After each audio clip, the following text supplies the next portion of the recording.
That's okay. So I will say this. If you do get home rule, or whatever it is that you have, that you're going to have here in Parkersburg, you make sure of a couple things.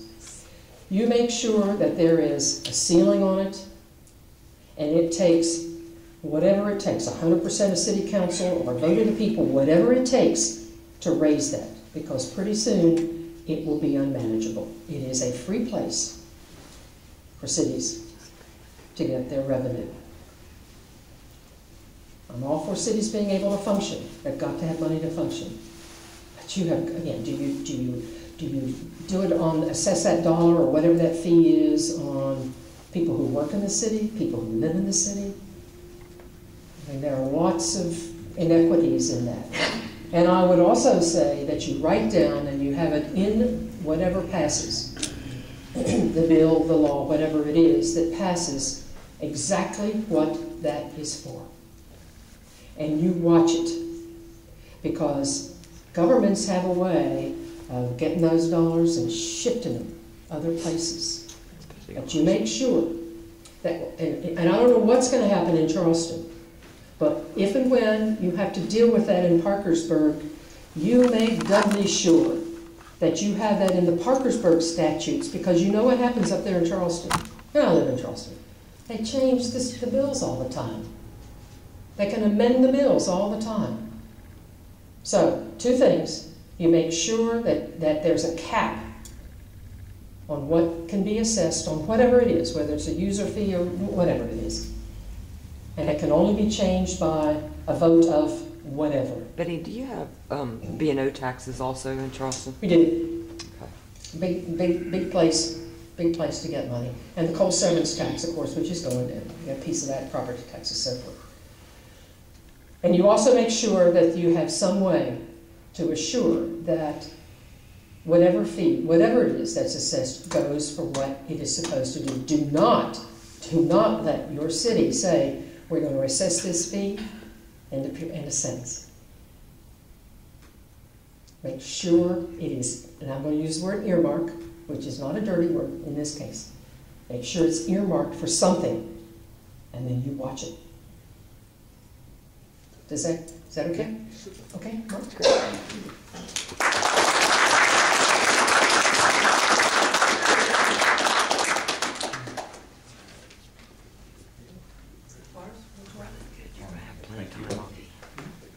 Years ago, when Betty first ran for Secretary of State, I was prosecuting attorney at Putnam, and she came to visit me at the courthouse. That's the first time I met Betty, and I have the greatest respect for her. And I for you. Thank you. My name is Mark Sorsay. I'm the prosecuting attorney at Putnam County, West Virginia, and I've been involved in public service for about 20 years. I'm going to watch the clock. You know, being a prosecutor, I'm used to arguing to juries for 20 to 40 minutes, and I'm still trying to get the 8-minute speech down, so I'm trying to get better. Watch the clock. Yeah, he's giving me applause. I've been involved in public service almost 20-some years. I became an assistant prosecutor at Putnam years ago. And I ran for prosecutor in '96, and I'm in my 4th term. I'm a Republican, and like Betty, I'm a conservative Republican in a county a lot like Wood, a very conservative county. Putnam is, a lot of Republicans in Putnam. This time last year, like Betty, this time last year I filed, almost exactly a year ago from this week, I filed my papers at the Secretary of State's office to form an exploratory committee to run for governor. And it was kind of interesting about my friends back home in Putnam, you know, when I told them I'm running for governor.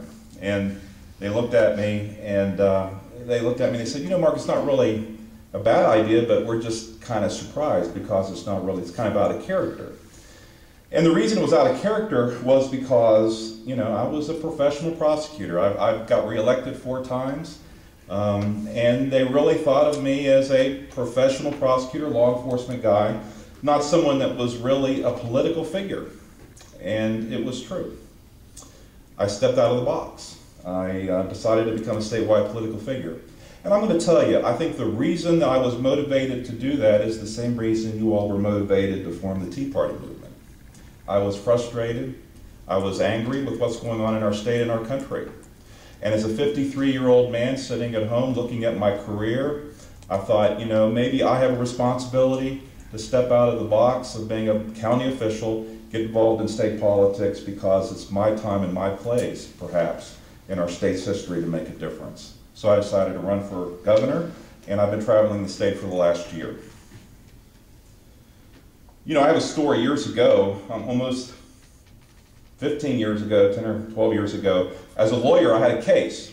And I had some clients came to me, and the legislature passed a law in Charleston that they thought was unconstitutional. I looked at it, it was clearly unconstitutional.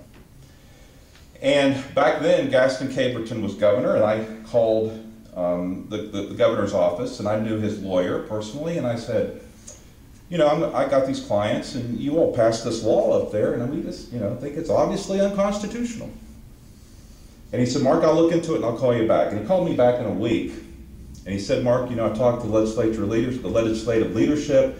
I think Kiss was chairman of the House, or the Speaker of the House, and President of the Senate. And he said the lawyers at the legislature told him, well, it was unconstitutional, but they just thought they'd do it to see if they got away with it. So I filed my lawsuit. The state Supreme Court said it was unconstitutional. I have never forgotten that. And the reason I've never forgotten that is because it really bothered me, offended me, because you know what, we shouldn't run government that way. Government is not about doing things that you think that you just may get away with when you clearly know that they're unconstitutional. And really, that's one of the reasons I want to run for governor, because quite frankly, as an adult West Virginian with children that I hope have a future, I'm sick and tired of that attitude in Charleston.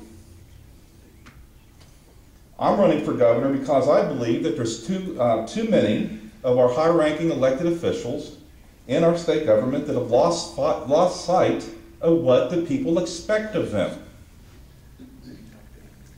You know, it seems like that we have so many high-ranking officials in Charleston, when any situation comes up, their initial instinct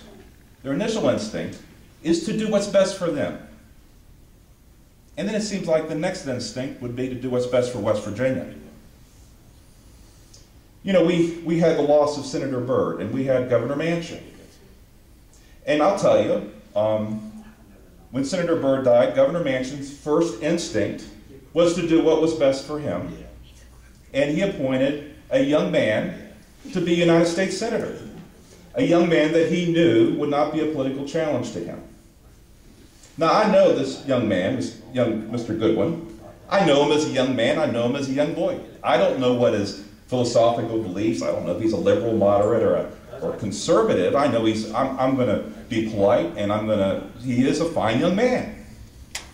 So I'm not so much critical of young Mr. Goodwin, who became a senator, as much as I'm critical of the governor who made a political decision to do what's best for him.